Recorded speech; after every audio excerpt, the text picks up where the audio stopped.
안녕! 저는 영국 사람이고 한국에 3달 전에 왔어요.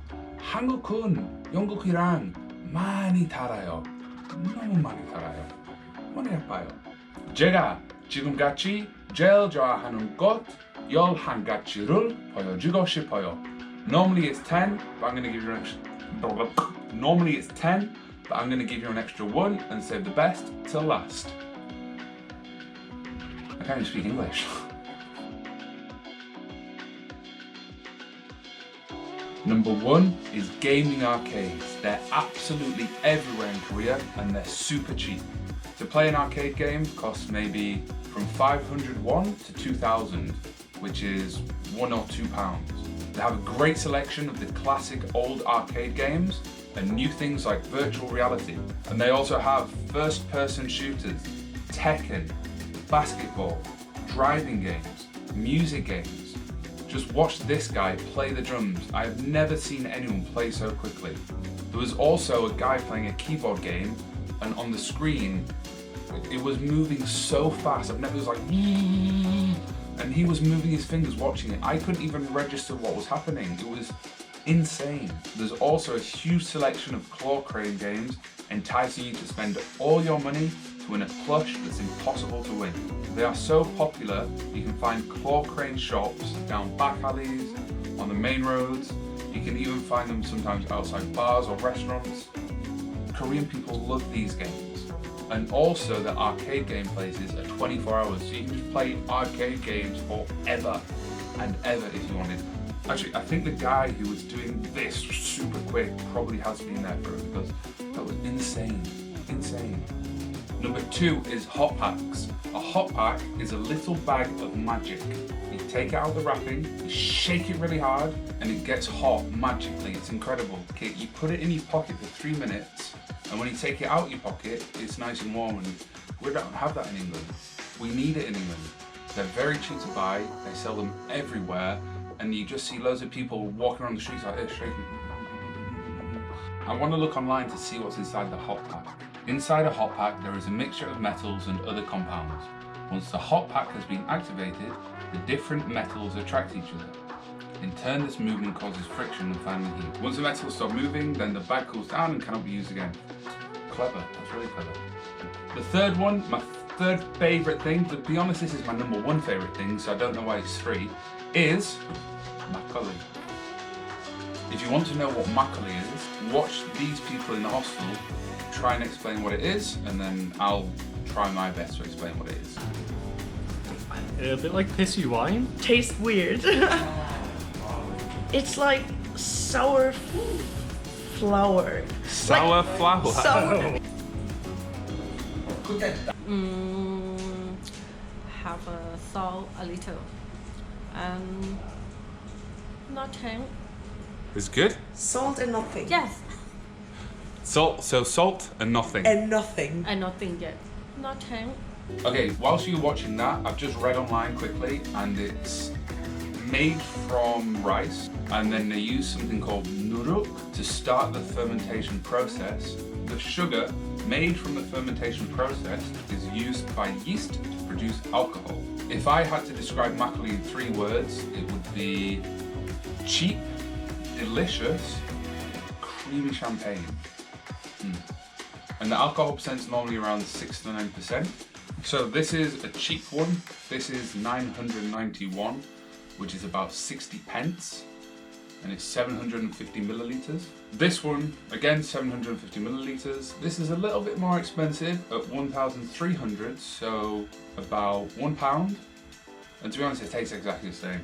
My favourite kind of makgeolli is the original one. They have lots of different flavours. There's chestnut, banana, I can't remember anymore, but the original one, honestly, I love it.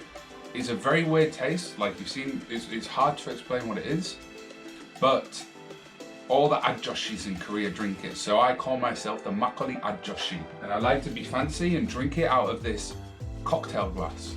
Makgeolli 많이 좋아해요. 너무 많이 좋아해요. Makgeolli is 3rd on my list, but it's my number 1 favourite thing. So let's go to number 3 plus 1, that's 4. Quick maths. Number 4 is the Yakult ladies. That's not their actual name, but it's just what I call them because whenever I see them whizzing past on their portable fridges, I'll always stop them and ask for Yakult. Normally I'll buy about 5 and it costs less than 1,000, so 5 Yakult, 60 pence. Basically, the Yakult ladies are just moving around the city. Sometimes they'll stop off by traffic lights, sometimes they'll stop down a back alleyway. You just have to come across them to buy it, you don't know where they're going to be. I think it's really cool to see them because in England we don't have anything like this. A person driving around on a mobile fridge selling drinks. It's one of the unique experiences of living in Seoul is seeing a lady driving a fridge. She'll hop off, sell you some cold drinks, jump back on and then whiz off again. Number 5 is Hangul, and that's the Korean alphabet, and that's this writing here. It was created in the 15th century by this man here, King Sejong the Great, and he's on the statue outside of Gyeongbokgung. There's a huge statue of him outside Gyeongbokgung Palace, and on the side of his statue are all the letters of the alphabet that he created. And he created it because the Koreans used to use the Chinese characters, but many of the poor people were illiterate. So he wanted to increase the literacy amongst the common people, so he made this alphabet, Hangul, and it's very simple and easy to understand. There's only 14 consonants and 10 vowels, and anybody, even you at home in England, could learn Korean writing in 2 hours. It's so simple. Sejong the Great, good guy, good man, well done man, good guy, smart. So not only is there a statue of him outside Gyeongbokgung Palace, but there's also many statues of him around the country. When I cycled from Seoul to Busan, I went through Yeoju, that's one of my first stops, and there was a big statue of him there as well. Number 6 is designated smoking areas. In Korea, it's illegal to walk down the street and smoke cigarettes. If you want to smoke a cig, you have to go to one of these purpose-built areas where you're away from the public. The reason I like this is because in England, people can walk down the street smoking cigarettes and you'll get second-hand smoke just blowing into your face. So Korea, well done on the designated smoking areas. Thank you. Number 7 is convenience stores. They are absolutely everywhere in Korea and I love it because in England we don't have 7-Eleven, and to go inside and see so many colourful packages and I have no idea what it is, I just love to explore and try all the new foods in there. I've actually started a new mini series called the Ochonwon Pyeonijom Challenge. Jong, Pyeonijom. No. Ho? This is the Ochonwon Ochonwon. Pyeonijom, Ho Chowon. where I take people from the hostel, they take 5,000 won into a 7-Eleven and just see what they buy, see how curious they are about all the products in there. So make sure you subscribe and check out the first one, which is going to be featuring Lorenzo from Italy. Hi, this is the Pyeonijom challenge. Let's go. Since there is avocado in the ice cream, triple strong. Number 8 is the wet tissue dispensers in fast food chains. I went to KFC the other day to edit a video, and when I went to pick up my coffee that I ordered, next to it, a guy came over, pressed the button, and out came a wet tissue, and I was like, oh, that's interesting. You can just press this dispenser and get as many wet tissues as you want, and I thought that was pretty cool. Number 9 is alcohol is 24/7 in Korea. If you're out at 5 in the morning and you need a Makgeolli top up, you can go to any of the convenience stores, pull out the fridge, pay for it and drink it. There's a huge selection of beer, Makgeolli, soju, spirits, they've got everything.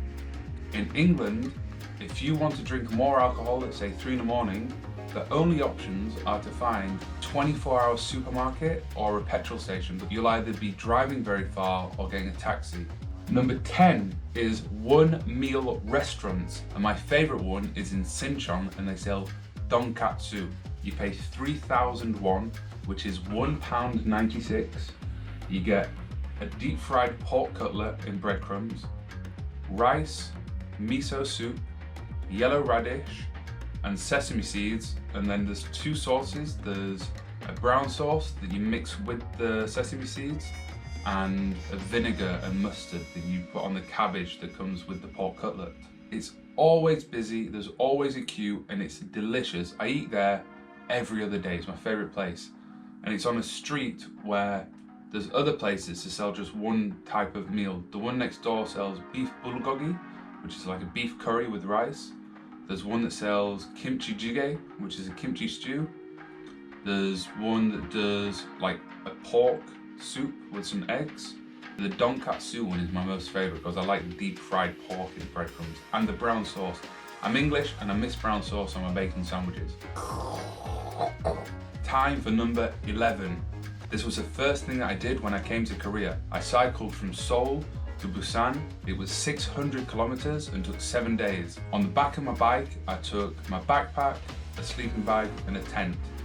And I slept in the mountains, I slept in parks, I slept under a bridge, I slept in Busan city centre, and I had a great time. I got to see the whole country, but what I didn't realize was before I went on the journey, the whole way has been laid out to make like a flat cycle path.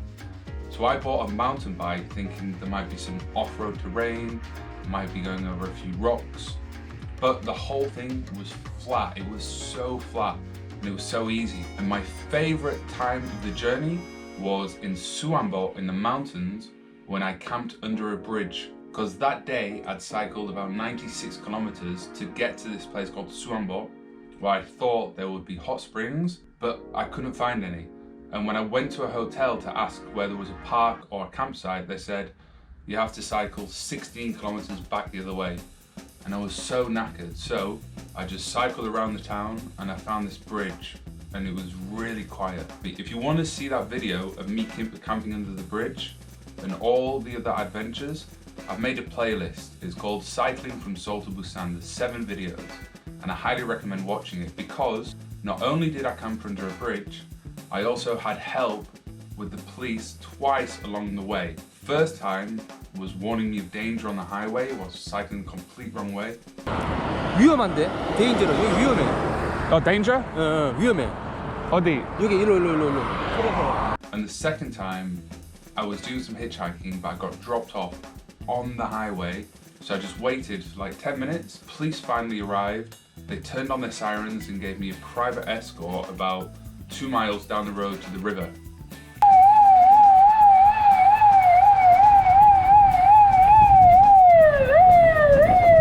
So if you want to watch that video, the link to the playlist is below, and it was an amazing journey and I highly recommend if you come to Korea, do that trip because you'll get to see the whole country, but take a bike that's got thin tires because the whole way is smooth and flat and easy to do. In fact, I enjoyed it so much, I've got a plan in spring or summer to skateboard the whole journey.